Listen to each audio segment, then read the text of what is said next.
Bienvenidos. No olviden suscribirse a este canal. En él podrán encontrar listas de reproducción de programación para niños, animación digital, efectos visuales, videojuegos en 2D, videojuegos en 3D, control de procesos industriales, control de escenarios, control de animatronics, pensamiento lógico, programación para Arduino, programación en Visual C#, álgebra superior, álgebra lineal, pero como para niños, facilísima, seguridad en redes, sistemas operativos, metodología de la investigación, configuración de computadoras y mucho más. Bienvenidos.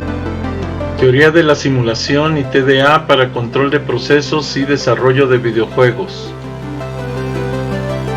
Buenos días, tardes, noches o madrugadas, dependiendo del lugar del planeta donde se encuentren. Este video permitirá continuar con los videotutoriales para el desarrollo de habilidades para la estructura de datos. En este video analizaremos la teoría de la simulación y las formas en que se ha utilizado para el desarrollo de proyectos de animación digital y efectos visuales, ya sea para control de escenarios, animatronics, desarrollo de videojuegos, control de procesos, incluso para lo que son procesos industriales, detallando el desarrollo de tipos de datos abstractos TDA para facilitar la labor del programador.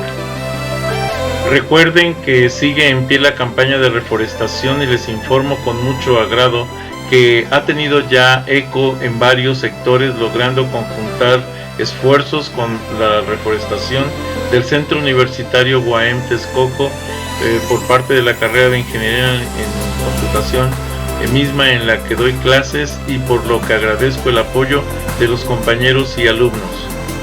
El día de hoy se sembraron otros 200 arbolitos. Espero que este esfuerzo siga y sirva de motivación para que muchos se sumen a este esfuerzo. De la misma manera les comento que otros ya están sembrando árboles por las zonas donde habitan, y esto es un logro. Espero pronto tener más informes, y recuerden que cada semana les informaré de los avances con respecto a la reforestación. Les estoy preparando un video de cómo sembrar árboles de muchos tipos para que podamos continuar con el proceso de reforestación y aumentar la biodiversidad de la flora cerca de nuestro hábitat. Gracias a todos los que han apoyado este proyecto, y recuerden el compromiso de cuidar los árboles que ya sembraron. Un reporte a la semana con fotos y videos proveerán al canal de material para seguir invitando al proceso de reforestación.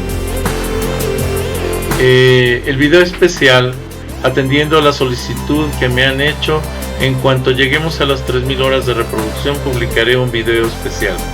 Por las solicitudes que he recibido, que han reportado al canal, les comento que existen dos vertientes. Una es para que les interprete una canción que publicaré en cuanto lleguemos a las 3000 horas de reproducción, y la otra es para que juegue con grupos de alumnos el Minecraft o un videojuego. Estamos definiendo esa situación y espero sus comentarios para que me digan qué canción les gustaría que les cante. Bueno, comencemos y espero les sea de mucha utilidad. Buenos días, jóvenes. Buenos días. El día de hoy vamos a hablar sobre lo que es la teoría de la simulación, lo que son los tipos de datos abstractos, lo que son las funciones, los procedimientos para el control de procesos y desarrollo de videojuegos. La primera parte la voy a dedicar a lo que es la teoría de la simulación y el desarrollo de videojuegos para el control de procesos, control de escenarios, control de animatronics o robots y desarrollo de videojuegos. ¿Qué es un simulador? Para poder hablar de cualquiera de estas áreas de control, lo que debemos entender es que lo que vamos a desarrollar realmente es un simulador. Es un software que por medio de efectos visuales me permite generar precisamente una simulación, que puede ser una simulación de una línea de proceso, puede ser la simulación de los movimientos de un robot o de un animatronics, puede ser la simulación de los componentes de un escenario, iluminaciones, videos, imágenes, sonidos, etcétera. Pero al final de cuentas van a simular algo dentro de mi computadora. ¿Qué es lo que o qué voy a hacer con esto? Precisamente el simulador requiere que yo tenga esa forma de comunicación del usuario con la computadora. De hecho, va a ser la interfaz de comunicación primero del usuario con la computadora y luego de la computadora con un controlador electrónico para hacer este tipo de estructuras, o con un videojuego, o con un software que nos permita generar algún efecto especial, un efecto visual, un efecto que nosotros estemos requiriendo, ya sea para una línea de proceso, les decía, para un escenario, para un videojuego, etcétera. ¿Sí? Bueno, un simulador es una herramienta de carácter general informático que reproduce un sistema. Los simuladores reproducen sensaciones y experiencias que en la realidad pueden llegar a suceder. O sea, si ustedes, si vemos la imagen, ahí es el doctor que está ahí, está operando a través de un robot, ¿sí? E incluso puede estar operando en otra ciudad, en otro país, ¿sí? De hecho, puede estar operando desde México hasta Japón, o de Japón en México, a través de la pantalla que ustedes están viendo ahí, porque esa pantalla es el simulador, ¿sí?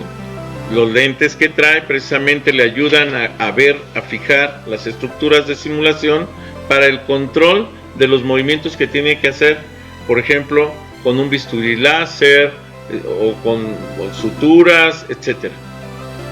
No lo está haciendo las manos del cirujano, lo está haciendo a través de un robot que están controlando las manos del cirujano. Y esto es realidad en la actualidad, esto existe en la actualidad. ¿Qué es entonces un simulador?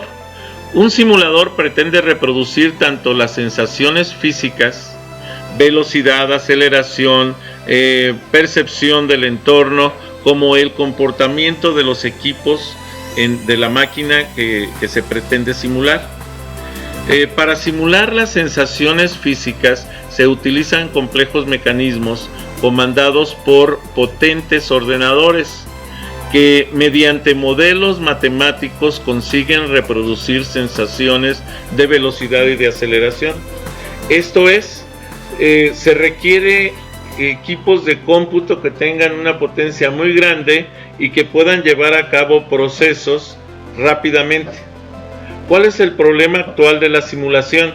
El problema actual, por ejemplo, de la realidad virtual o de la realidad aumentada, que aunque traigamos nosotros en un celular o en un equipo especial la reproducción de una imagen, que es la que yo estoy tratando de hacer ver como que estoy en esa área, resulta que cuando yo muevo todavía hay retardo por la nueva generación de las imágenes, y esto es porque el hardware sigue siendo todavía un aspecto limitante por los algoritmos que tiene que ejecutar para que pueda moverse a la velocidad que nos movemos nosotros como seres humanos.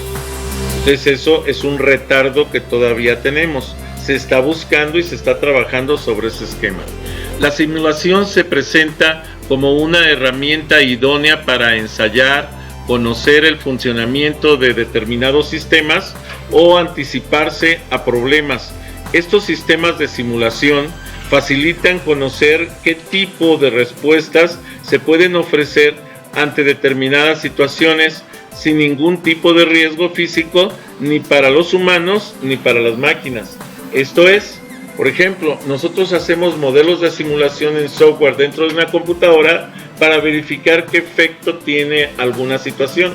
Imaginen ustedes que tienen un edificio de 150 pisos y que lo quieren someter a un esfuerzo similar a lo que sería un terremoto trepidatorio o un terremoto oscilatorio para ver cuáles serían los daños estructurales que recibe.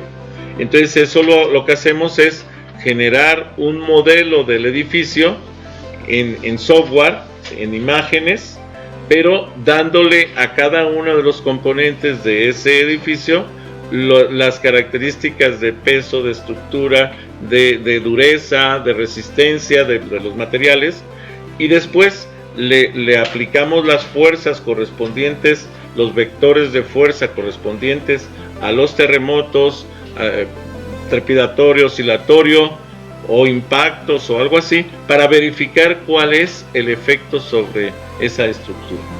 Y así no voy a construir un edificio para probar a ver cuántas gentes se mueren cuando ocurre un terremoto. Pues no, eso no se vale, porque entonces no estaría protegiendo la vida humana. Entonces un simulador me sirve para poder prevenir los efectos sobre esas estructuras y prevenir los efectos sobre las vidas humanas que van a estar ahí. ¿Sí queda claro? Bueno, todo tipo de vidas, pero más las humanas, ¿no? Bueno, para esto obviamente se requiere un estudio de física de todos estos fenómenos, de todas estas estructuras, porque si hablamos de velocidades, de direcciones, de ubicaciones, de resistencias, etcétera, pues no estamos hablando de otra cosa más que de física, ¿ok? Para tener un comportamiento físico convincente, un objeto en un juego, por ejemplo, debe acelerar adecuadamente y ser afectado por colisiones, por la gravedad, por otras fuerzas. O sea, y no solo en un videojuego.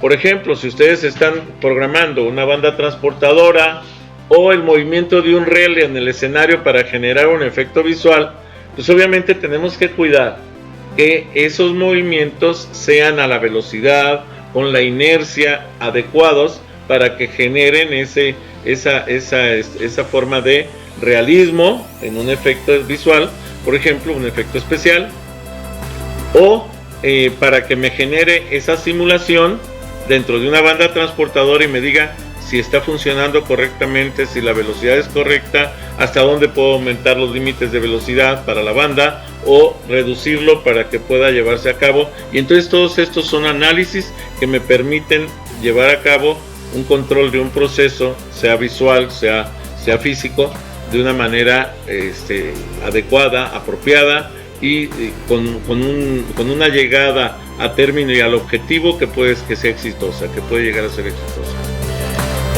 Al controlar la física desde scripts, desde líneas de código, se puede darle a un objeto las dinámicas, o sea, los movimientos, por ejemplo, de un vehículo, de una máquina o incluso de un pedazo de tela moviéndose, ¿sí? De una cortina de aire, un campo de fuerza, etc.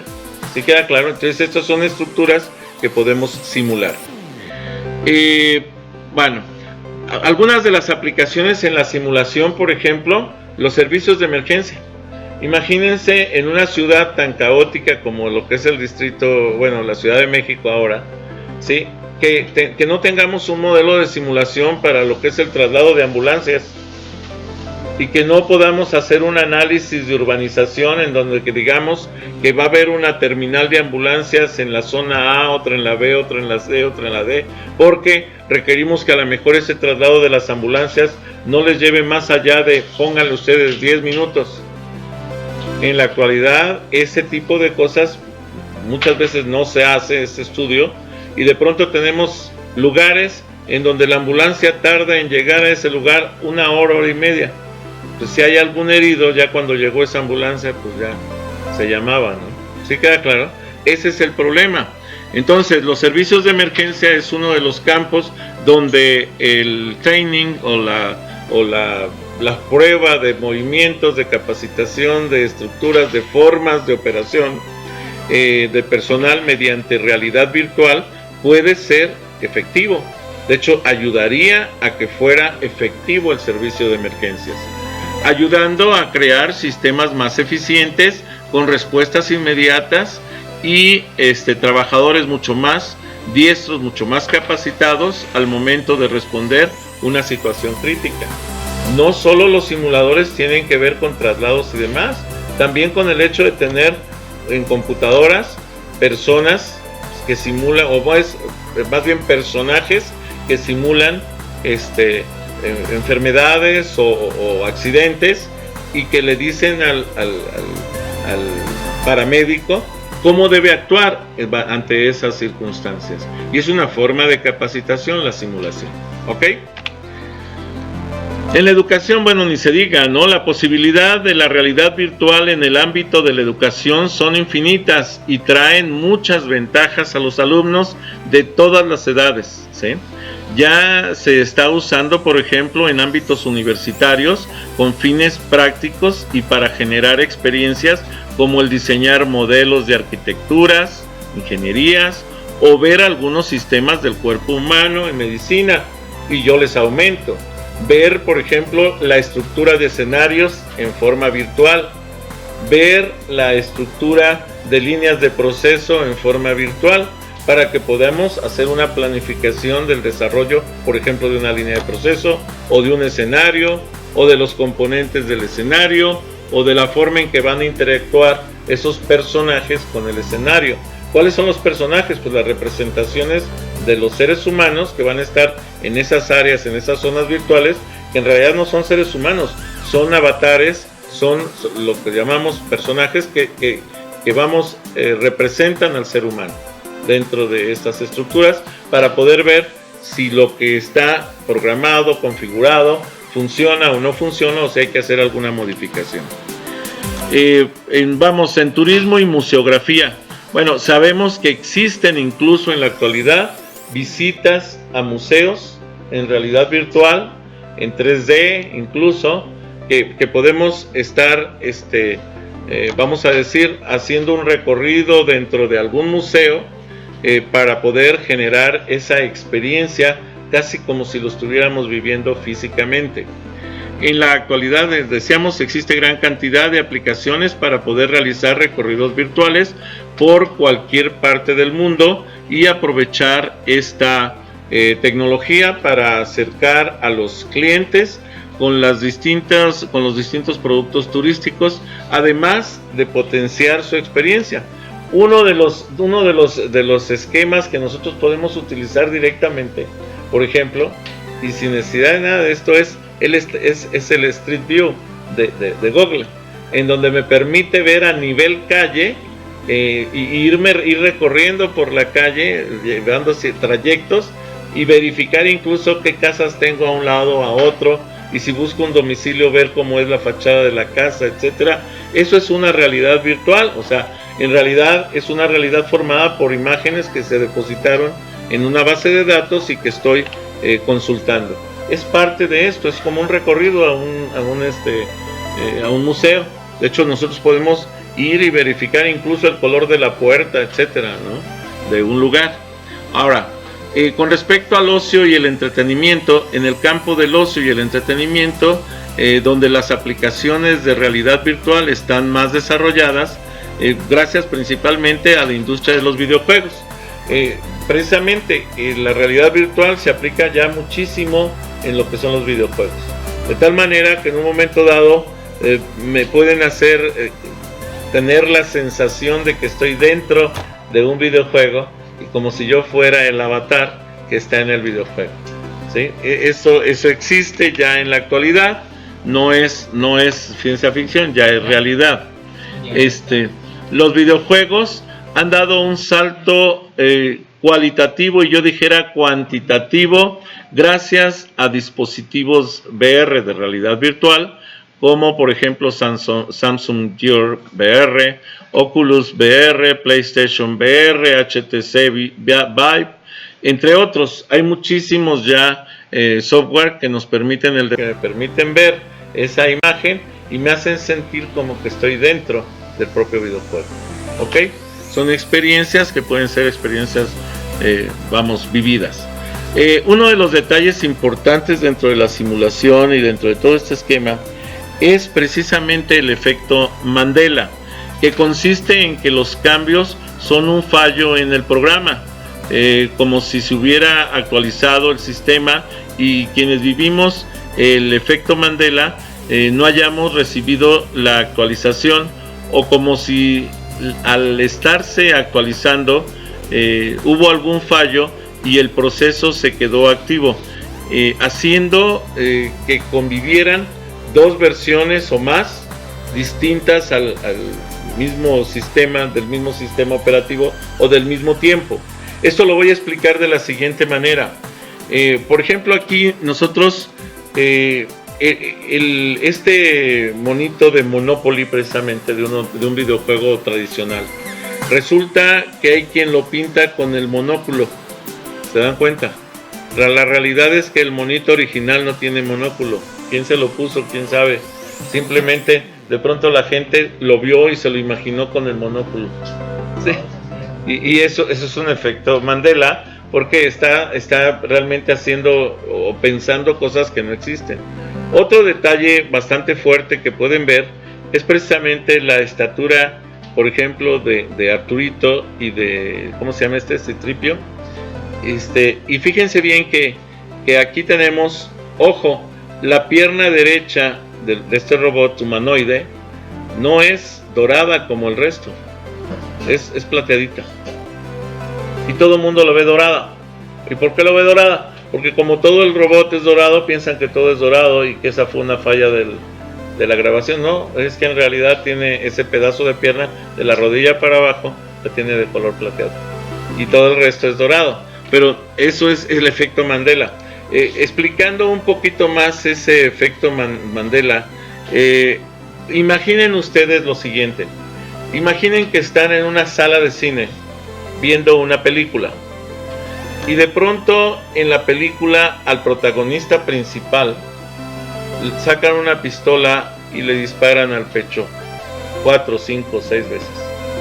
El protagonista cae en ese momento desfallecido por los impactos de las balas. Bueno, pero imaginen que en ese momento ustedes o algún grupo de ustedes sale de la sala por algún motivo, el resto se queda. Entonces los que salieron de la sala, sí, regresan, vamos a decir, hasta dentro de unos 5 o 10 minutos, pero los que se quedan adentro, resulta que siguen viendo la película y se dan cuenta que después de un par de minutos, el protagonista recobra el conocimiento, abre la camisa y se retira un chaleco antibalas. Ojo, hay dos realidades ahí. Los que salieron se llevaron la idea de que el protagonista murió, mientras que los que se quedaron en la sala se dieron cuenta de que el protagonista está vivo. Cuando regresan los que salieron a la sala, se topan con que el protagonista está llevando a cabo otro papel en la película, pero está vivo. Obviamente va a haber un descontrol total en ellos, porque van a decir, oye, espérate, si lo mataron hace 10 minutos y ahorita ya está vivo otra vez. No, pues es que no lo mataron, solo que la percepción que tuvieron los que vieron la escena de los disparos y que salieron, se quedaron con la perspectiva de que había muerto, cuando en realidad pues, no había muerto. En realidad era una escena intermedia que nos dejó pensar cosas raras. Imaginen ustedes que nos reportan, por ejemplo, vamos a suponer que nos reportan el asesinato de Mandela, precisamente, ese líder político, que de pronto nos dicen, nos reportan escenas de donde está en la cárcel, de los disparos, y nos los ponen como collage de imágenes que van entrando y saliendo, casi como si fueran imágenes estroboscópicas, que van apareciendo y desapareciendo en segundos de la escena. Les aseguro que muchos van a pensar que estaba en su casa y que llegaron y lo mataron a balazos en su casa. Otros van a pensar que murió de un infarto. Otros van a pensar que murió en la cárcel por asesinato, por balazos o por infarto. Otros van a pensar que lo mataron en la calle, lo mismo por infarto, por asesinato. ¿Por qué?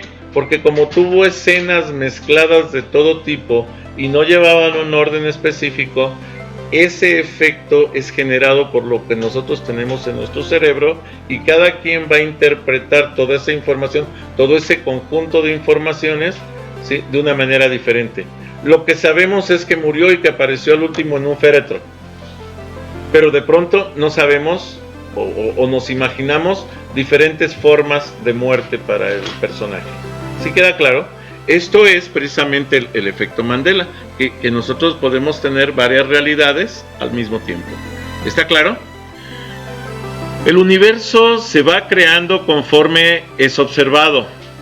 La física cuántica ha demostrado que los electrones y fotones, la energía misma, se comportan de formas distintas cuando se les observa que cuando no se les observa. Y ojo, esto es muy fácil de explicar.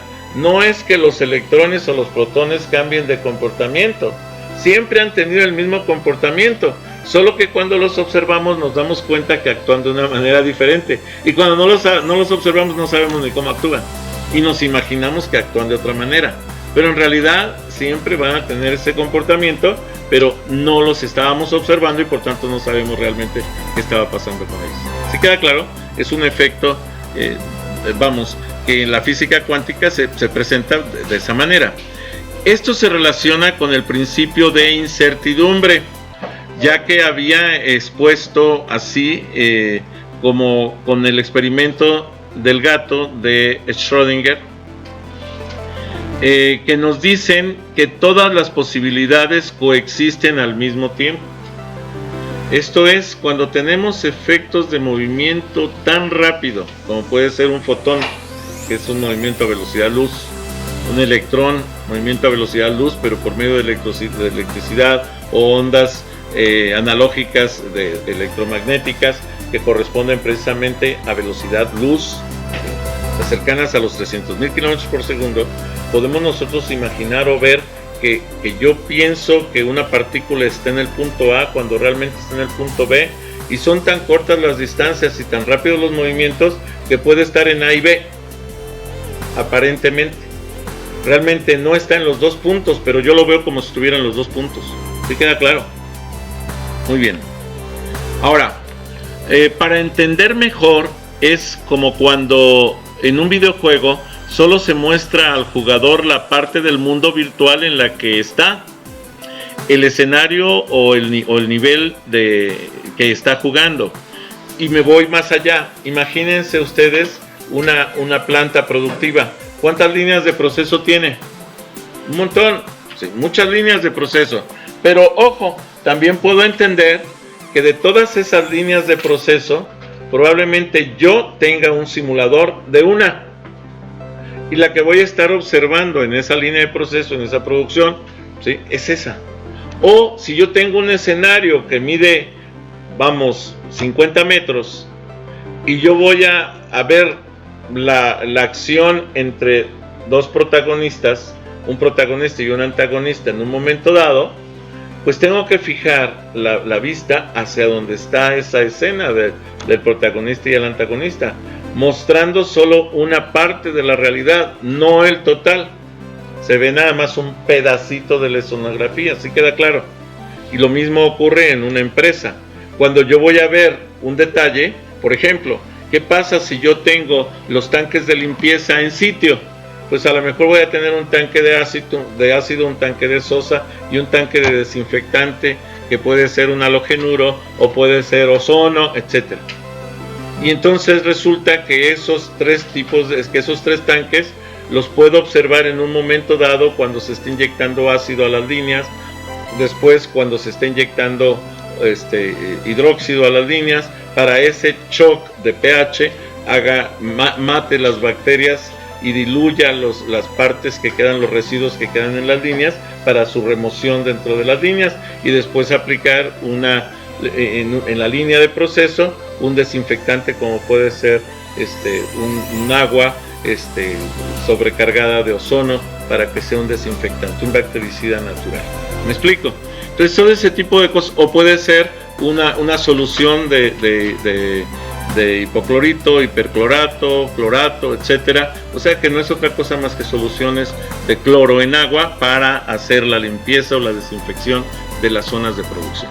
¿Me explico? Entonces, conforme el jugador avanza y según las decisiones que va tomando, ¿sí?, la consola procesa la información y las diversas posibilidades y va eligiendo qué mostrar. No voy a ir viendo toda la línea de proceso siempre, voy a irme por pedazos, analizando pedacitos de la línea de proceso para saber qué está ocurriendo en un proceso determinado. O si voy a estar en un escenario, voy a poner el cañón de la luz principal en todo el escenario. No, lo voy a enfocar hacia la zona del escenario donde se está llevando a cabo algún evento, una particularidad del evento, y lo voy a ir recorriendo, moviendo conforme se vayan dando los movimientos en la zona. O una luz, por ejemplo, ¿qué pasa si yo meto una luz ultravioleta a un lugar donde hay personas o animales? Pues puedo incluso generar, dependiendo de la intensidad, incluso un cáncer de piel. Pero si yo lo aplico a una zona que quiero desinfectar, que está libre de organismos vivos, o casi libre, porque puede haber bacterias, etcétera, bueno, con esa luz puedo generar un efecto bactericida. ¿Me explico? Entonces genero una limpieza de un garrafón, etcétera. ¿Sí? Entonces son formas que puedo aplicar en la industria, y se dan cuenta, no solo en la industria productiva, también en la industria cinematográfica, o en la industria de procesos, de videojuegos, de escenografías, incluso de robots. ¿Sí? Yo puedo ponerle un control, un actuador o un sensor que me diga qué está pasando o qué voy a hacer cuando pase tal cosa. Entonces todo eso es precisamente lo que nosotros generamos con esa parte de lo que es el modelo de simulación. ¿Sí? La consola procesa la información y las diversas posibilidades y va eligiendo qué mostrar. Va desplegando poco a poco todo el mundo virtual programado. Y ojo, lo que nosotros programamos en un modelo de simulación, por ejemplo, de una línea de proceso o de un escenario, es precisamente cuáles son los puntos críticos que tengo que estar observando en cada momento determinado. Y entonces, si el simulador está corriendo correctamente, si la virtualización está corriendo correctamente, me va a ir llevando a lo largo de ese esquema, de ese proceso, de ese escenario, con los pasos correspondientes para verificar los puntos críticos del desarrollo del proceso. ¿Sí queda claro? El universo es digital, nos dice. Con diversos experimentos bastante complejos de explicar, se ha llegado a la conclusión de que el universo se comporta más como algo digital que como algo analógico. En realidad sí lo podemos ver de esa manera, incluso yo creo que con un experimento no tan complejo. Ojo, tenemos el día y la noche, ¿sí o no? Y el día y la noche significan luz y oscuridad. Y eso existe en todo el mundo y en todas partes de la Tierra, vamos a decir. Y esa luz y esa oscuridad representan un 0 y un 1. Representan una parte digital.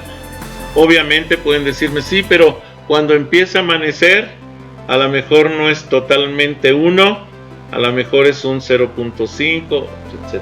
Sí, pero precisamente para eso, o a raíz de eso, se crea una lógica de puntos intermedios que se le conoce como lógica difusa, y que es precisamente en donde dice que no solo existe el 0 y el 1, sino que existen rangos en los que la naturaleza trabaja. Sin embargo, casi todo lo que ustedes pueden observar en la naturaleza puede analizarse de una manera digital, ¿sí? De hecho, no tanto de una manera analógica, porque nosotros no tenemos la capacidad de ver las cosas infinitamente en un área específica, sino que vamos viendo puntualmente o vamos analizando puntualmente. Nosotros analizamos fotografías de un instante, y van cambiando cada instante, y eso genera los movimientos, etcétera. Pero nuestro cerebro sería, bueno, probablemente bien desarrollado, si se pueda hacer ese seguimiento general, no solamente puntualizado, pero hasta la actualidad trabajamos con aspectos puntualizados. Muy bien, entonces decíamos, el universo se comporta de una manera digital, entre otras cosas porque lo analógico es infinitamente divisible, lo que les estaba comentando, pero al digitalizarlo sí tiene límites. Entonces va de un punto a otro y nosotros vemos con límites, porque es muy difícil ver de una manera continua, por ejemplo, o escuchar de una manera continua, es dificilísimo. Nosotros tomamos muestras de los sonidos que recibimos y las vamos procesando y transformando en actividades eléctricas que nuestro cerebro interpreta para decirme qué tipo de sonido es lo que estoy escuchando o qué tipo de imagen es la que estoy viendo y formando para que nuestro cerebro la pueda reconocer. Para ejemplificarlo, se puede usar una fotografía. Si es digital, solo puede captar un cierto número de colores y está limitada al número de píxeles que se muestran, ¿sí? Sabiendo que la fotografía obviamente está formada por un número de píxeles en columnas, o más bien de columnas y de renglones, y que la intersección entre las columnas y los renglones forman los píxeles. Entonces teníamos lo que decíamos es una representación, vamos, de la realidad, pero en un punto específico, un punto fotográfico estático. Puede captar el espectro completo del color y no está, por ejemplo, cuando nosotros tenemos la parte analógica, nos dice que la parte analógica podría captar el espectro completo del color, pero la verdad es que no lo podemos hacer nosotros. Nosotros podemos captar una parte proporcional. La mayoría de los seres humanos reciben y captan alrededor de 2 bytes de colores, o sea, 16 bits. Estamos hablando de 65.536 colores. Pero si nos vamos, y eso no es color verdadero, ojo, es el color que capta la gente, un color conocido como VGA. Pero si nosotros nos vamos al color verdadero, que son 3 bytes, ¿sí? O sea, 2 a la 24, son 16.777.216 colores. Y hay, vamos, algunos rasgos de esos colores que no los podemos identificar. No todos identificamos los mismos colores, no tenemos la capacidad para hacerlo. Y entonces eso nos lleva precisamente a que no podemos hacer un análisis analógico. Y ojo, eso es nada más manejando 3 bytes de colores, que son los 3 cañones básicos RGB. Pero ¿qué pasa si nos vamos a una profundidad mayor de color, de percepción, etcétera? Ya la situación se complica un poco. Entonces la verdad es que no tenemos la capacidad de hacer estas divisiones de partes de colores de manera infinita. Todavía no alcanzamos ese grado de desarrollo. El vínculo con el efecto Mandela, entonces la teoría de la realidad simulada se vincula con un efecto, el efecto Mandela, de varias formas. Hay quienes creen que existimos dentro de una supercomputadora creada por una raza alienígena. De hecho, yo pregunto, cuando algunos de ustedes conocen el juego de simulación, por ejemplo SimCity, o el juego de Age of Empires, o que es una simulación también, o el juego de Minecraft, ¿sí? Ahora pregunto, si ustedes pudieran entrar y platicar con el personaje que tienen ahí en un momento dado y le preguntan que si él está vivo, ¿qué les diría? Que sí. Y les dirían, oye, pero esto no es real. ¿Y él qué les diría? Sí, es mi casa, es mi mundo, yo estoy viviendo en él. ¿Sí?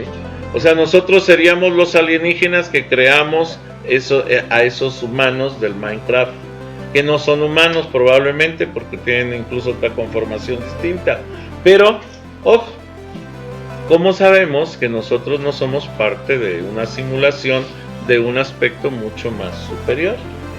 ¿Sí me explico?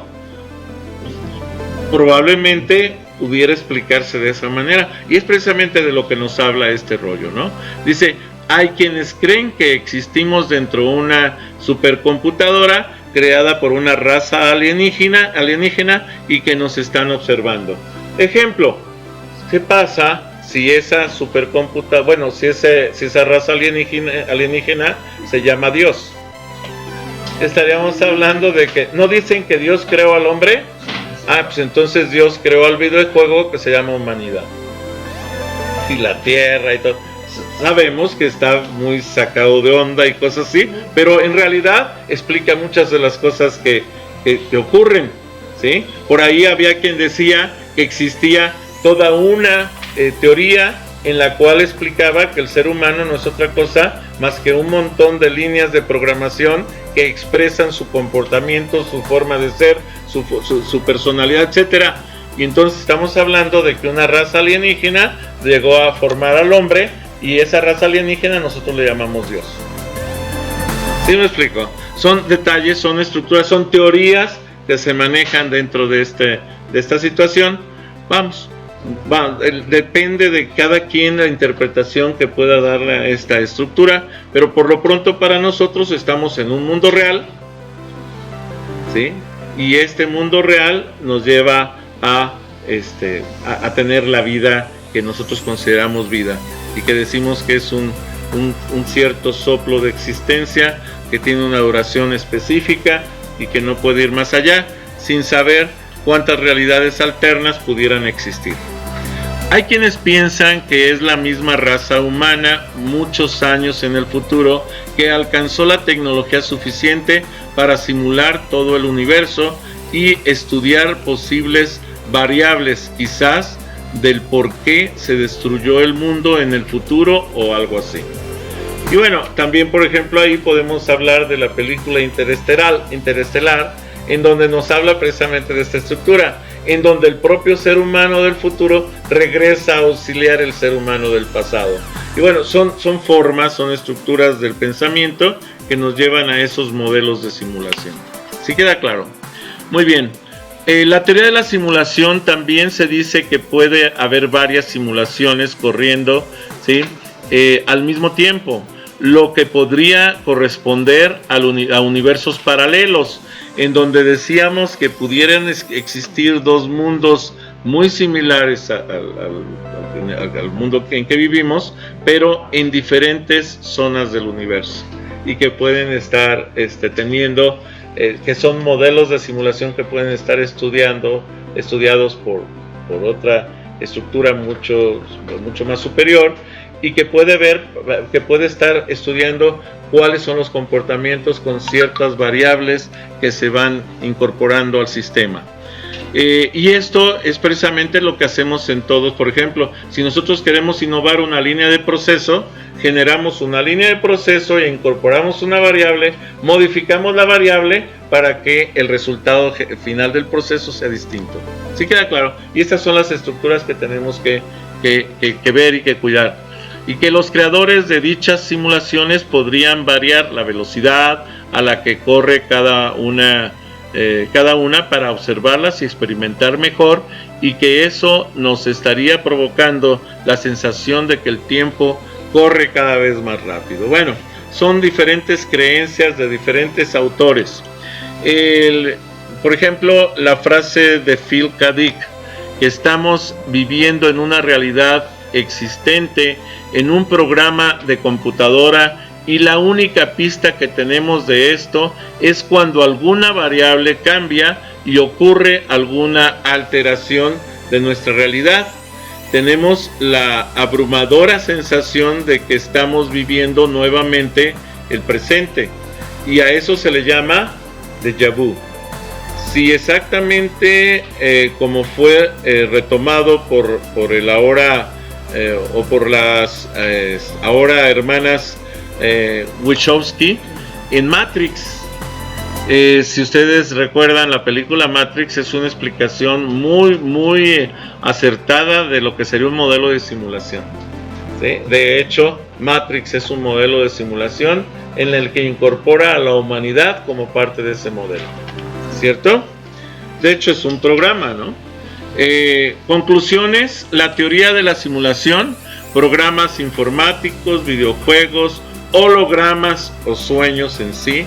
Lo que la teoría de la simulación propone es que nuestra realidad, tal y como la concebimos, no es real, sino que se basa en la creación artificial de alguien más o de un grupo superior de seres a partir del uso ultra avanzado de tecnologías. Les pido de favor que si no están suscritos al canal se suscriban, ya que esto le da vida y lo fortalece. Espero les sea de utilidad, le den seguimiento al mismo regalándome comentarios y testimonios del uso de esta herramienta. Espero contar con su apoyo para compartirlo con sus contactos y redes sociales para ganar audiencia y horas de reproducción. Si no reproducen el video en el canal, no apoyan al mismo. Si descargan, no apoyan al canal y no generan tiempo de reproducción. Si no le dan like, no apoyan al canal, y si no envían comentarios tampoco. Es importante su visita activa en el canal y reproducirlo en el propio canal de YouTube. Agradezco su apoyo y espero que este esfuerzo siga creciendo. Continuemos. Ahora, ojo, sin embargo, todo lo que nosotros programamos en la actualidad o queremos programar en la actualidad tiene que respetar ciertas leyes. ¿Que quién creó esas leyes? ¿Quién sabe? Por ejemplo, la velocidad de la luz es una ley que tenemos que respetar porque es lo que conocemos. Por ejemplo, la gravedad. ¿Quién creó esa estructura o por qué se creó? ¿Para qué se creó? Bueno, es una ley que tenemos que respetar porque existe, porque la podemos medir, porque la podemos sentir, porque de hecho eso nos hace estar erectos, parados, o sea, vamos, sobre una superficie específica como la superficie de la Tierra. ¿Sí? El ser humano es el Homo erectus debido a que puede conformarse, puede estar parado por la conformación de sus músculos y porque recibe la presión de la atmósfera terrestre sobre la superficie de su cuerpo. Y esto hace que pueda tener esos movimientos y estar plantado sobre la superficie de la Tierra. Si no fuera eso, estaríamos flotando en todo este esquema. ¿Ok? Bueno, llegando todo esto a lo que es la teoría de la programación, entonces tenemos que entender que en los tipos de datos que existen en los lenguajes de programación, que ya los analizamos en videos anteriores, es tipos de datos enteros, reales, dobles, cadenas de caracteres o caracteres específicos, string o chars, booleanos, etcétera. Los bytes, que es un tipo de dato entero también, los bytes, los shorts, los longs, son tipos de datos enteros, en donde utilizamos 1 byte de datos, 2 bytes de datos, 4 bytes de datos, 8 bytes de datos, o sea, utilizamos 8 bits, 16 bits, 32 bits, 64 bits para datos enteros. O que utilizamos datos de tipo float o de tipo doble con 32 bits y con 64 bits, pero para representación de datos de punto flotante, normalmente con notación científica. O que utilizamos un tipo de dato char para caracterizar un carácter que puede ser ASCII de 8 bits o Unicode de 16 bits. O que trabajamos, por ejemplo, un tipo de dato booleano en donde solamente puedo decir si es falso o verdadero y que se dice que puede trabajar con un solo bit, y etcétera. O sea, puedo trabajar muchísimas estructuras de programación para guardar información de un tipo específico, pero esas son estructuras que ya están definidas por los lenguajes de programación. Sin embargo, existen otras estructuras que no están definidas por los lenguajes de programación y que tenemos la necesidad de definirlas. Esas estructuras son las que conocemos como tipo de dato abstracto. Los tipos de datos abstractos son aquellos que no existen, no están definidos en ningún lenguaje de programación, pero sí tienen la característica de que las necesitamos y por tanto el usuario las tiene que definir. Estos, por ejemplo, tenemos lo siguiente. Para poder entender este concepto de los datos que existen de la programación y de los tipos de datos abstractos, observamos lo siguiente. ¿Qué es la abstracción? La abstracción consiste en tomar las cualidades o características que nos resulten más relevantes de un objeto con el fin de delimitar el análisis de este. Ejemplo, si nosotros vemos la figura de la izquierda, vemos un gato, una fotografía de un gato y lo identificamos perfectamente. Vemos sus ojos perfectamente definidos y ojo, no son tan alargados si los ven, son ojos más o menos redondeados. Tenemos las orejas puntiagudas, ¿sí? Como están en la fotografía. Tenemos todo lo que es el color del pelaje del pelo del gato, que se pueden ver una patita, las dos manos. Pero ojo, imaginen ustedes que solamente pueden ver este pedacito de la imagen, o sea, la parte de la mano donde se ven estas líneas. Si solamente pudiéramos ver ese pedacito, yo por ejemplo, a mí me surgiría la duda de si es un gato o un tigre. porque no podría haber más que un pedacito que parece tigre en ese pedazo, en ese pelaje, pero en realidad yo no sabría si es un gato o un tigre, hasta que vaya ampliando el área de la imagen, y entonces ya me doy cuenta de que es un gato. Ahora, ojo, si yo me voy a la figura de la derecha, si se dan cuenta, con unas cuantas líneas que puedo programar fácilmente.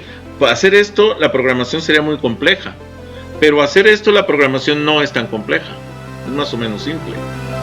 Y ojo, esta programación me dice, con esta figura tan simplista, yo identifico perfectamente que es un gato. Y cualquier persona va a identificar que esto es un gato. Y ojo, es un gato malévolo. ¿Por qué? Por el tipo de ojos que le pintaron.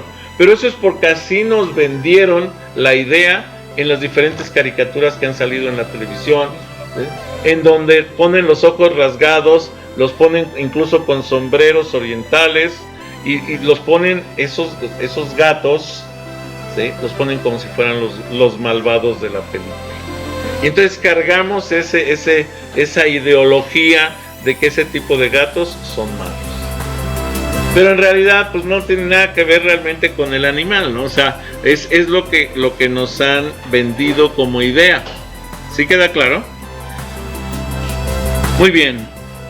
Ahora, si nos vamos ahora a esta estructura para analizar lo que es la abstracción es una técnica que consiste en centrarse en la parte más importante de un problema con el fin de solucionarlo fácilmente. Ejemplo, si me ponen esto, yo de entrada ya sé que es un plano, que es una representación, un mapa, en donde puedo ubicar una calle específica, o ver una calle principal, o ver un área con piso firme, o un área industrializada, o un parque, etc. Ahora, ahí no me dice que es un parque, ni que es una zona industrial, ni nada. ¿De dónde saco toda esa información? De lo que cargo como experiencia, de lo que tiene mi cerebro como experiencia, y que es precisamente lo que me dice todas estas interpretaciones, que si son calles anchas, calles angostas, cerradas o son continuas, etcétera. ¿Me explico? Es parte de lo que yo tengo ya como experiencia, de lo que he vivido y de lo que he ido incorporando a mis conocimientos. Hasta ahí esto se entiende. Ahora, ojo, ¿qué pasa si yo veo la figura de la derecha? No tiene ni un letrero ni me dice nada. Sin embargo, ¿qué es lo que tengo aquí en la figura de la derecha? De entrada, yo veo aquí un espejo, en donde tengo una figura idéntica del lado derecho y una figura idéntica del lado izquierdo. Esto es una casa dúplex o un departamento dúplex, porque aquí tengo las ventanitas, las puertas de una hoja, las puertas de 2 hojas, y no me dice ni que sean puertas, ni que sean ventanas, ni que estas líneas sean paredes, pero por la experiencia que ya tenemos, al ver esta imagen sabemos que están representando ese tipo de objetos. ¿Sí? Y eso se llama abstracción, precisamente. Estoy abstrayendo de la realidad para simbolizar de algún modo simplista las cosas en pocas líneas. ¿Ok? Muy bien. Ahora, esto ha podido desarrollarse y evolucionarse debido precisamente a la evolución de los lenguajes de programación. Los lenguajes de programación nacieron como switch de encendido y apagado, como ceros y unos, y a eso se le llamó lenguaje de máquina. Posterior a esto, ¿sí?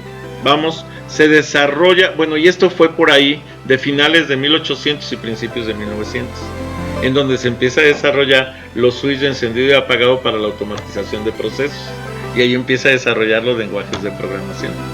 Después, vamos a decir un poquito más adelante, por ahí de 1920, 1930, esencialmente, vamos a decir,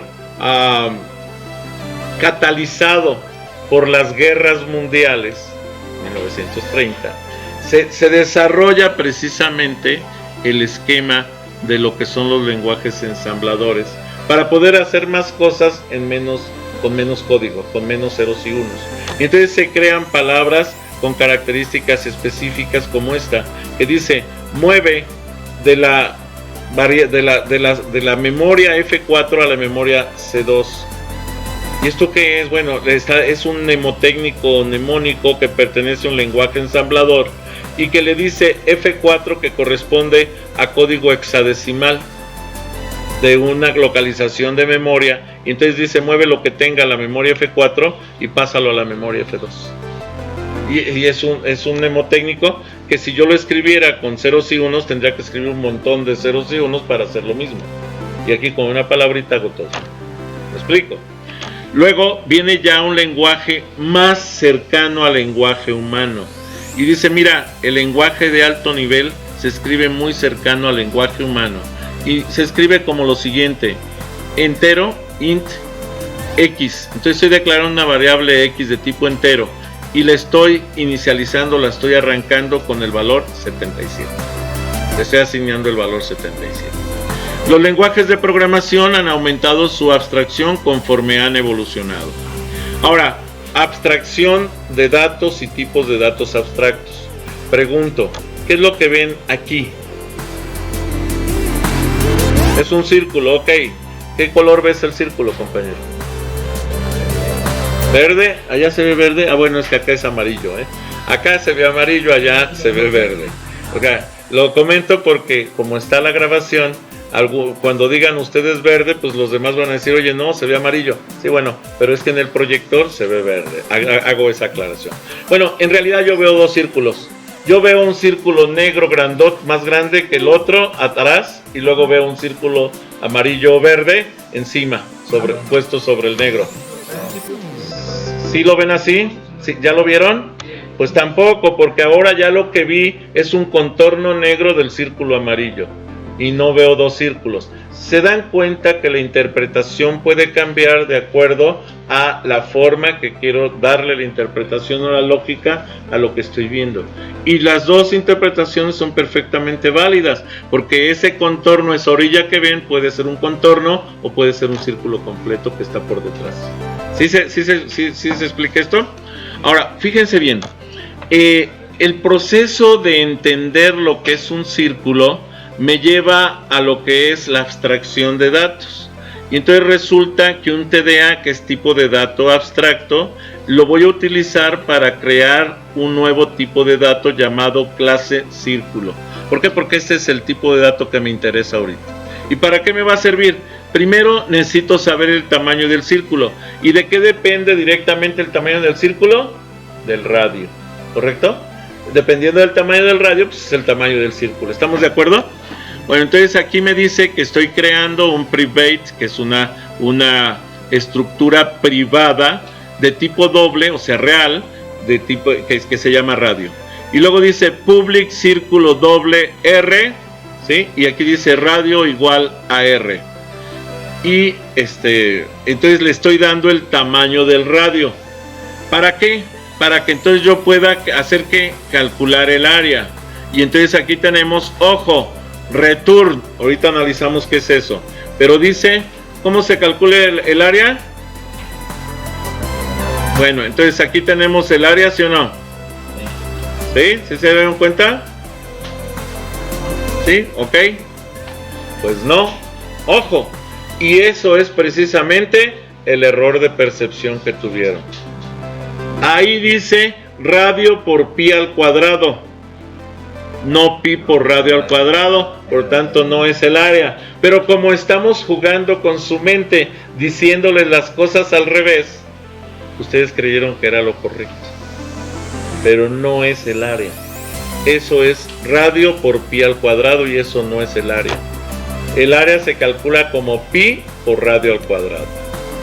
Y entonces precisamente es un juego en la mente. Aquí sí tenemos pi por radio al cuadrado. Esto es diferente. ¿Se dan cuenta? Lo único que hice fue invertir las variables y ponerle. Y todos creyeron que sí era la fórmula. Porque estamos acostumbrados a decir pi por radio al cuadrado. Pues está el radio por pi al cuadrado. Seguramente es lo mismo. No. Es un error.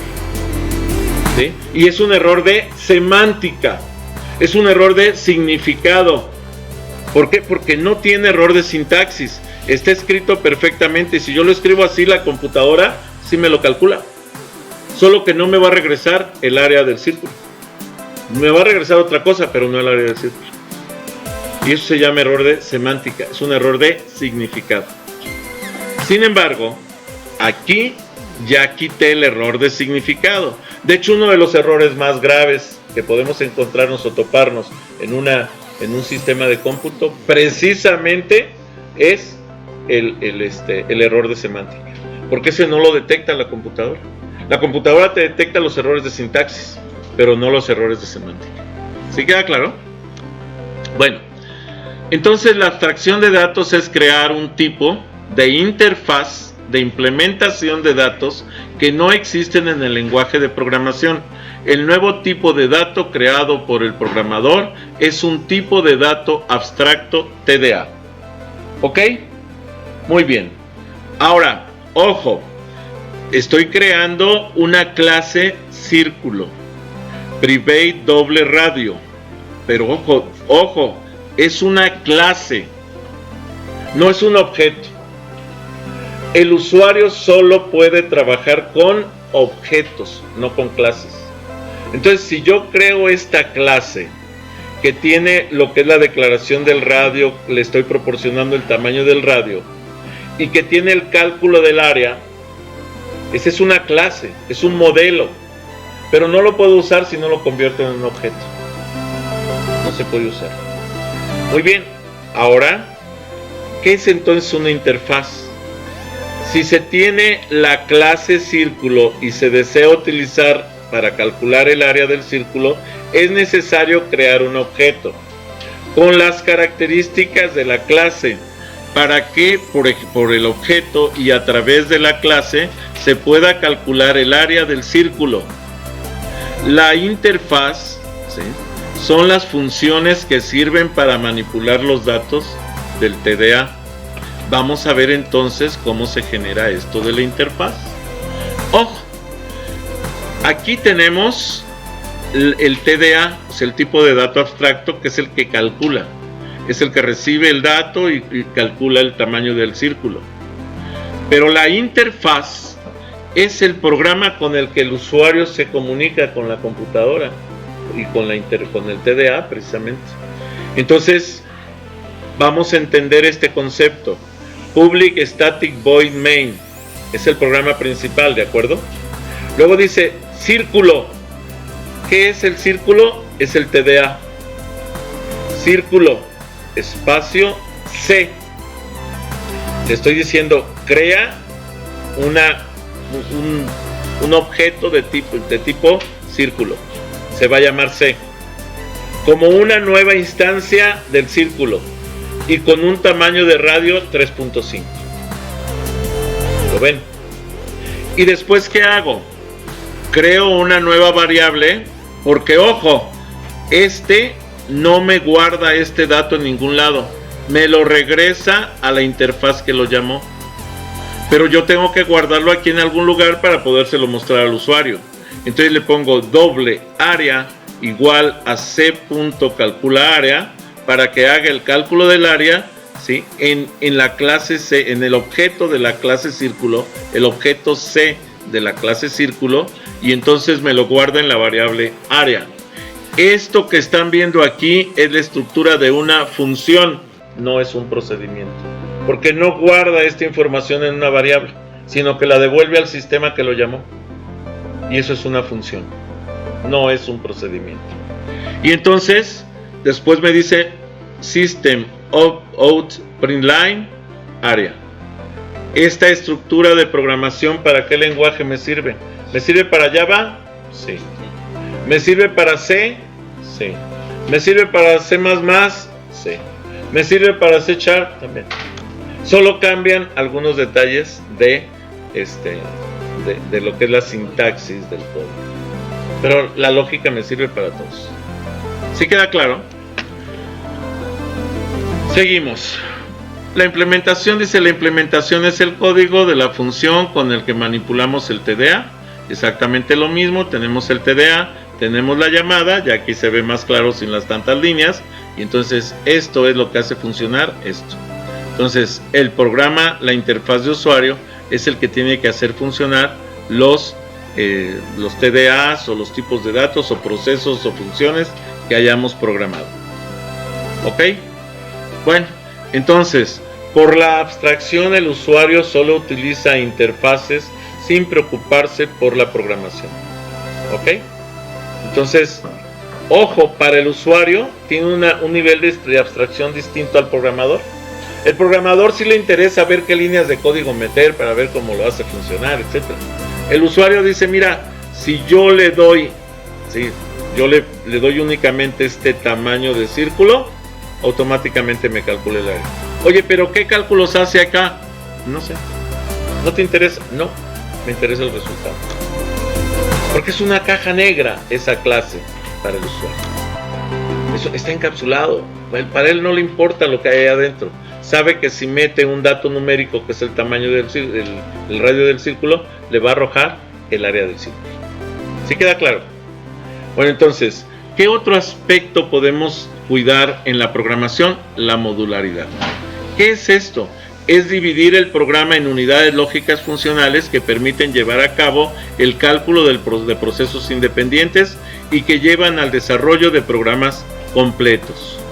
O sea, esto quiere decir que un programa lo voy a dividir en varios pedazos, en varias fracciones. Normalmente se dice en unidades lógicas funcionales. O sea que si arranco un pedacito de proceso aquí lo termino, y luego otro acá lo termino, y luego otro acá y otro acá y otro acá, pero al final de cuentas los junto todos y tengo un proceso completo terminado. Y eso se llama modularidad.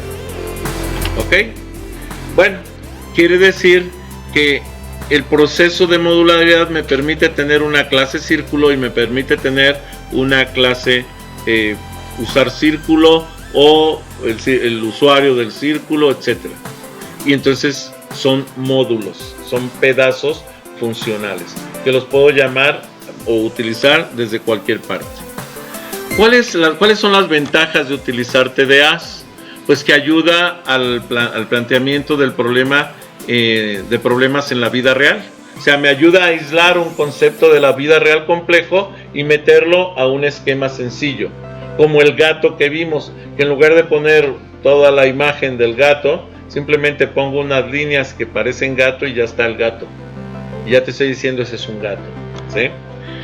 Ayuda a concentrarse en las partes fundamentales de un problema, fáciles de reparar, modificar y extender, alta capacidad de reuso, robustez de sistema, separación entre la interfaz de la implementación, de tal manera que yo puedo modificar la interfaz o modificar la implementación y llevar a un mantenimiento sencillo el problema. ¿Cuántas estructuras existen fácilmente identificables para la programación? Existen los datos, existen los tipos de datos, ¿sí? Y los tipos de datos abstractos. Esto es, datos son los valores que se pueden asociar a un identificador llamado variable o llamado constante. Tipos de datos, que son los datos definidos, es el rango y el tipo de información que puede almacenarse como int, byte, char, doble y que ya están definidos en los lenguajes de programación. Los tipos de datos yo no los voy a definir, ya están definidos, ya existen. Ahora, el tipo de dato abstracto son los tipos de datos creados por el programador que no existen en el tipo de dato y que no están definidos en los lenguajes de programación. Por ejemplo, el círculo que acabamos de crear, en donde pusimos que recibía el tamaño del radio, que calculaba el área y que le mostraba al usuario el área en otro proceso. ¿Ok? Bien, continuando entonces con la explicación anterior, vamos ahora a analizar el código de programación para poder aplicar las estructuras tanto de las clases como de los TDAs, o sea, tipos de datos abstractos, como de lo que son las funciones, como de lo que son los procedimientos y como lo que son también los arreglos. En estas tres clases que vamos a analizar todas esas estructuras. ¿Está claro? Bueno, la creación del proyecto, ya saben ustedes que creo un proyecto con para Windows Forms, ¿sí? Application Windows Forms, Después fui a configurarlo para que me trabajara como aplicación de consola. Y entonces vean que no tengo formularios aquí. Simplemente voy a poner el zoom para que lo puedan ver más fácilmente. Entonces no tengo formularios. Solamente tengo 3 clases. Pero ojo, ya estoy trabajando con clases múltiples en donde puedo acomodar el código de acuerdo a las características que me interesa para poderle incluso dar una estructura al proyecto que me facilite el trabajo en ¿cómo se llama? De mantenimiento, por ejemplo, cuando son proyectos muy grandes. Entonces se puede dividir en partes el código, saber de qué se trata cada una de las partes para conformar la estructura. ¿Está claro? Clases. Esta es la división del código en clases. La clase principal, la clase inicial, así se llama, clase inicial, aquí la tienen, es la primera que vamos a analizar y precisamente me lleva a, el área de lo que son las declaraciones de las librerías que puedo utilizar. El namespace se llama círculo, que es es donde tengo todo el proyecto, es como un proyecto común y corriente. Luego viene la clase, que es la clase inicial. Dentro de la clase inicial estoy poniendo esta parte que es StatThread y que me permite trabajar multihilos. Si quiero manejar el proyecto para multimedia, imágenes, videos, sonidos, etcétera, lo puedo trabajar. Y aparte tengo el programa principal, que es el programa main, el Static Void Main, que es el programa principal. Este programa, pues lo primero que hace es darnos la bienvenida al TDA de círculos. En realidad lo que estoy trabajando aquí es cómo manejar un TDA, un tipo de dato abstracto. Enseguida viene lo que es la consola, cuál es el radio del círculo que quiere calcular, me está preguntando el tamaño del radio. Luego viene una estructura que me permite, guardar el tamaño del radio, pero ojo, quiero que tomen en cuenta esto. Aquí dice que esta variable radio no pertenece a esta estructura, no pertenece a esta clase. Me dice que la variable radio pertenece a la clase círculo. ¿Sí queda claro? Entonces, en la clase círculo, que no es esta es la clase inicial, en la clase círculo yo estoy declarando un radio. Si lo observamos aquí está declarada la variable public static doble radio inicializada en 0. Estoy creando en una clase una variable y la estoy utilizando en otra clase. ¿Sí? Es una variable que está creada en una clase, la estoy utilizando dentro de otra clase. Eso es lo que está haciendo precisamente la clase inicial. Si se dan cuenta, aquí estoy guardando el tamaño del radio y de hecho lo que estoy haciendo es leyendo con el readline y convirtiéndolo en un dato doble para guardarlo en la variable radio. ¿Ok? Luego viene esta estructura que me dice, ojo, clase círculo C. Esto es, crea un objeto de tipo círculo, del tipo clase círculo, y ese objeto le vas a llamar C, precisamente C de círculo, igual a new, que es una nueva instancia de la clase círculo. Aquí estoy creando el objeto C, que es el objeto con el que yo puedo trabajar. Yo no puedo trabajar con la clase, solo con el objeto. ¿Está claro? Como usuario. Entonces luego me dice, ojo, doble, perímetro. Bueno, aquí tengo dos procesos dentro de la clase círculo. Uno es el área, que ojo, estoy declarando aquí una variable local que le llamo área y otra variable local que le llamo perímetro. Las dos son de tipo doble, son reales. Esto es, le digo, ojo, en área vas a poner C, punto, y un procedimiento que se llama calcula área. Y otro procedimiento acá en perímetro que se llama calcula perímetro.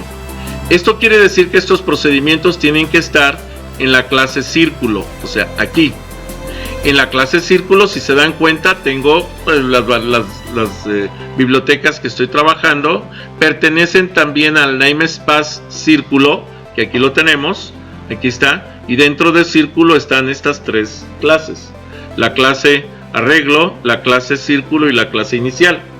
Entonces aquí en la clase círculo, que es en la que estoy, clase círculo, estoy declarando las variables public static double radio y estoy declarando una constante, ojo, public static doble, pero esta es una constante pi porque este pi 3.1416, este no va a cambiar su contenido durante la ejecución del proceso. ¿Sí queda claro? ¿Allá atrás hay alguna duda, compañera? ¿Ok? Entonces, pongan atención. Aquí me dice public doble calcula área. Este es un procedimiento, pero en realidad no es un procedimiento. ¿Y cómo sé que no es un procedimiento? Porque no me está almacenando el cálculo en ninguna variable. Está retornando el cálculo al sistema. Por tanto, es una función. No es un procedimiento. Es una función. Vean que me dice return pi. Y ojo, existen dos formas de hacer el procedimiento. Utilizando la función mat de matemáticas y utilizando la función pow, que es potencia. Y esto me da radio, 2, esto es, eleve el radio al cuadrado. Es una potencia. La otra forma en que lo puedo hacer, si esto lo convierto en este comentario, entonces la otra forma en que lo puedo hacer simplemente es trabajándolo manualmente. Return pi por radio, que es pi por radio al cuadrado. Las dos funcionan perfectamente para este caso. ¿Cuál es la diferencia? Que si yo voy a trabajar potencias reales que no sean enteras, entonces este de aquí no me va a servir, porque este me funciona para potencias enteras. Pero si yo voy a trabajar, por ejemplo, 2.5, pues no puedo estar multiplicando por radio por 0.5 de radio, pues no. O sea, tengo que poner acá el 2.5 y es una potencia real. Entonces, para potencias enteras sí me sirve este que tengo ahorita activo. Para potencias reales, el que tengo que trabajar es este. ¿Sí queda claro? Porque este 2 es una potencia real. Puedo meter aquí cualquier valor real y lo va a calcular. ¿Se está claro esto? Ahora, este es el cálculo del área. Para el cálculo del perímetro, ¿sí? Resulta que recuerden que el cálculo del perímetro, el perímetro dice que es pi por diámetro. ¿Por qué? Porque el perímetro de un círculo es igual a las veces que cabe su diámetro alrededor del círculo. Y eso es 3.1416 veces. O sea, pi.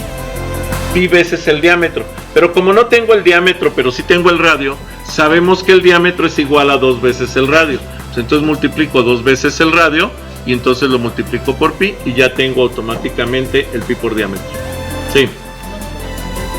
Fuerte, por favor, no te oigo. Sí. Porque no lo necesito, no tengo potencias. Bueno, tenemos potencias, raíces, o sea, senos, cosenos, tangentes, pues para eso. Pero para lo que son las operaciones aritméticas básicas, que es suma, resta, multiplicación, división, ¿no? Pues metemos operaciones normales. ¿Sí queda claro? Entonces vean que tenemos entonces dos funciones: la función calcular área y la función calcular perímetro. Por otro lado, también resulta que si yo me regreso a lo que es la clase inicial, me dice, mira, ya que tengas el cálculo del área y el cálculo del perímetro, ahora preséntalos en un reporte. Y entonces aquí me dice console write line, el área del círculo radio, ¿sí? Cálculo.radio, estoy diciendo de qué tamaño es el radio, es, y aquí me pone el área. Y lo mismo pasa con el perímetro. Console.write line, el perímetro del círculo radio más clase círculo radio es, y aquí me pone el perímetro, ¿ok? Déjenme correr para que lo vean. Ahí está, el perímetro, ¿ok? Ahora, ¿qué pasa? ¿Ahí termina el programa? No, aquí me dice, oye, aquí me dice console.read key. Esto es, detén la consola, no la muevas hasta que yo te dé un teclazo para que puedas continuar, ¿sí? Ahí está. Luego aquí abajito me dice, oye, en clase arreglo genera el arreglo. Entonces hay un procedimiento llamado arreglo. Y obviamente este procedimiento aquí no estoy haciendo nada más que pedirle que lo use.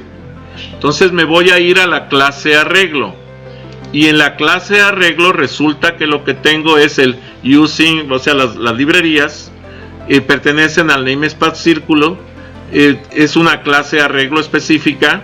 Tengo una public static void arreglo, y luego dentro de esta tengo la declaración de una variable de tipo arreglo. Aquí está.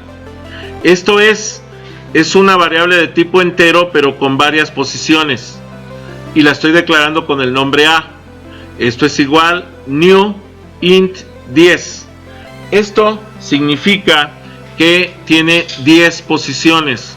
Pero ojo, los arreglos en los lenguajes de programación, en la mayoría, no empiezan en 1, empiezan en 0. Y si tengo 10 posiciones, entonces va a ir desde el 0 hasta el 9. No va a ir del 0 al 10. Va nada más del 0 al 9. Y entonces lo que le está diciendo aquí, mira, a una variable A con la posición I, agrégale la multiplicación de I por I. Y eso es lo que está haciendo el arreglo.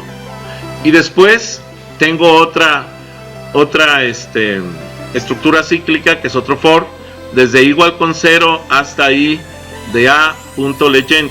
¿Qué significa este A.legend? El máximo tamaño del arreglo. Esto es hasta 9. ¿Sí? Entonces me dice, ojo, incluso el tamaño del arreglo que toma aquí, más que hasta 9, porque va del 0 al 9, es el tamaño que yo le puse aquí, 10. Pero recuerden que son 10 posiciones, no es el número 10 de la localización, son 10 posiciones. Y entonces me dice A menor que length, porque el menor que length es el 9, no es el 10, ¿ok? Y con incrementos de 1 en 1. Y entonces dice, escríbelo. Pero ojo, la forma de escribir. Aquí estoy usando una forma de escribir compleja, en donde dice signo de pesos, y luego meto texto A, paréntesis, y entre corchetes, entre llaves sinópticas, meto lo que quiero que vaya cambiando como variable, que es esta I. Esto no es un texto, esto que está en negro es un código que va a ir cambiando de valor. Y luego me dice igual, y acá voy a poner entre llaves sinópticas lo que quiero que aparezca. A1, A2, A3, A4, etcétera. Las posiciones de las multiplicaciones que tengo. Y hasta ahí termina el código. Obviamente tengo aquí otros códigos de prueba que se los quiero mostrar ahorita. Y voy a ejecutarlo para que vean qué ocurre. Pongan atención. Aquí me va a mostrar la consola, obviamente. Dentro de la consola me va a ofrecer el saludo. Bienvenidos al TDA del círculo. Enseguida me va a pedir el tamaño del radio para que yo le diga de qué tamaño quiero. Aquí está. Entonces aquí tenemos bienvenidos al TDA del círculo. ¿Cuál es el radio del círculo que quieres calcular? Le voy a poner, por ejemplo, 5.6. ¿Ok? Le doy Enter y me dice, aquí tienes el área del círculo, 98.52. Y el perímetro del círculo, ¿sí? El del círculo de obvio me dice de qué tamaño, 5.6 de 35.18. ¿Ok? Ahora, ojo, está detenida la consola, pero si yo le doy cualquier tecla, entonces me muestra el arreglo. Y me dice, mira, A0 es 0 por 0, 0. A1 es 1 por 1, 1. A2 es 2 por 2, 4. A3 es 3 por 3, 9. A4, 4 por 4, 16, etcétera. A9, 9 por 9, 81. Y ahí tenemos los resultados. Esto sí fueron guardados dentro de la variable A. Por tanto, ese es un procedimiento, no es una función. No utiliza la instrucción return. Las que utilizan la instrucción return son funciones. ¿Está claro? Y entonces aquí tenemos este ejercicio. Pero ¿qué pasa si yo digo, mira, ojo, voy a convertir este ciclo que acabo de usar ahorita, que ya vieron que sí está funcionando, lo voy a convertir en comentario? Y ahora, este ya no se va a ejecutar, pero ahora le voy a pedir a la máquina que ejecute este otro. Y ojo, ahorita les explico la diferencia con este otro, es hasta aquí. Entonces le voy a decir que le quite, que ya no sea comentario. Aquí está. Entonces ya no es comentario, ya lo puedo ejecutar. Esto ya se ejecuta. Y me dice, es idéntico al de arriba. La única diferencia es que aquí le puse menor o igual. ¿Lo vieron? Y aquí también menor o igual. Exactamente lo mismo, porque acá nada más dice menor. Y el otro dice menor o igual. Vamos a ejecutarlo para ver qué ocurre. Pongan atención. aquí me lleva precisamente a la ejecución, me hace la misma ejecución. Voy a poner el mismo dato, 5.6, para que sepamos que sí funciona. Hasta ahí funciona. Pero ¿qué pasa cuando yo le pido que me reporte el arreglo? Ojo, me marca un error, ¿sí? Entonces me pone un error y me dice índice fuera de los límites de la matriz. ¿Por qué? Porque el 10 ya no está en la matriz, ya no está en el arreglo. Nada más está desde el 0 hasta el 9, porque yo le pedí que usara 10 posiciones, pero no puede usar el 10, porque solamente son 10 posiciones, y las 10 posiciones van del 0 al 9. El 10 no funciona. Y ahí lo tenemos. Aquí les estoy demostrando, porque la máquina solo trabaja del 0 al 9 cuando yo le pido 10 posiciones. ¿Sí? Y así funcionan todos los arreglos. Bueno, ya vimos que ese no funciona. Pero ojo, ya vimos que este de aquí arriba sí. Sin embargo, ahora voy a convertir en comentario este otro círculo. ¿Sí? Este lo vuelvo a convertir en comentario. Ahí está. Y ahora lo que voy a hacer, ojo, allá arriba, aquí arriba puse 2 ciclos for. Ahora voy a hacer lo mismo pero con un solo ciclo for. Esto es mucho más eficiente que lo de allá arriba, porque aquí solo estoy usando un solo ciclo for. Y va a hacer exactamente lo mismo, se van a dar cuenta. Voy a pedirle que ya no lo tenga como comentario, que lo descomente. Ahí está. Y lo voy a ejecutar. Observen. Si todo funciona, tiene que hacer exactamente lo mismo que donde utilice 2 ciclos for.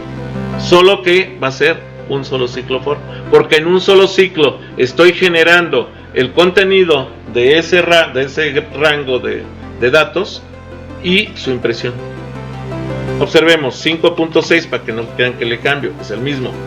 Ahí está el resultado, es exactamente el mismo. Y aquí, ahí está el resultado. Entonces vean que la programación y la lógica depende de cómo se acomoden ustedes. Por ejemplo, a mí me gustaría que todo lo pudiéramos hacer con poquitos ciclos para no tener que estar haciendo un ciclo y luego otro y luego otro y luego otro. Pero no todos van a poder entender esa lógica y probablemente tengan unos que utilizar ciclos independientes y otros podrán utilizar ciclos anidados o ciclos compuestos o complejos. No importa, pero el chiste es que la lógica esté correcta y se dan cuenta que sí funciona perfectamente. Ahora, ¿qué pasa? Bueno, voy a regresar a la estructura básica normal. Entonces voy a convertir este en comentario y ahora lo que voy a hacer es que esta parte donde trabajo los dos círculos, los dos ciclos, esta parte la voy a convertir en código ejecutable. Ahí está. Y lo vuelvo a ejecutar para que veamos el resultado. Y entonces, si se dan cuenta, aquí tenemos esto. Voy a volver a poner el 5.6 para que no crean que hubo algún cambio o algo. Vean que el resultado es idéntico y ahí está el resultado. Esto es la diferencia entre funciones, procedimientos, arreglos y la distribución de código en clases. La creación de objetos a partir de clases para manejo de TDAs, tipo de datos abstractos. Y hasta aquí el video. Bueno, hasta aquí el video. Solicitando su apoyo, suscríbanse, denle like y denle click a la campanita. Esto apoyaría mi canal. Mientras más tiempo de reproducción reproduzcan el video en el canal de YouTube, más apoyo recibe el canal.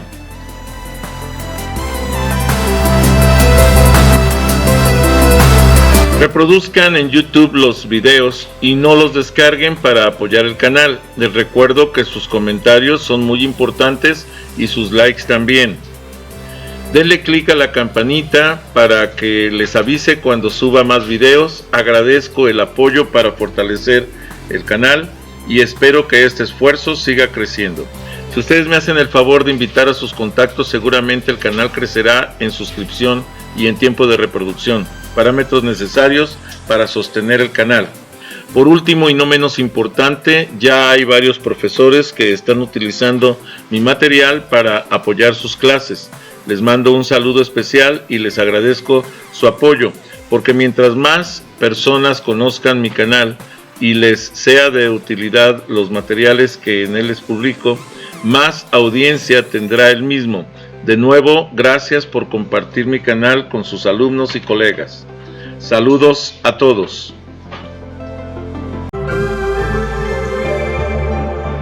Bien, les pido de favor que si no están suscritos, se suscriban a este canal, que me den un like a los videos que les agraden, que les den la campanita para que puedan avisarles cuando suba más videos, y si es posible que compartan este canal con sus redes sociales, con sus amigos, conocidos. Recuerden que pueden seguirme en Facebook, pueden seguirme en propio Facebook con las páginas Videoteca Valencia, TICS para principiantes, Twitter, Tumblr, Pinterest, G5, LinkedIn. Los links de estas conexiones de estas redes sociales se los dejo en la descripción del video. Gracias por haber visto este video.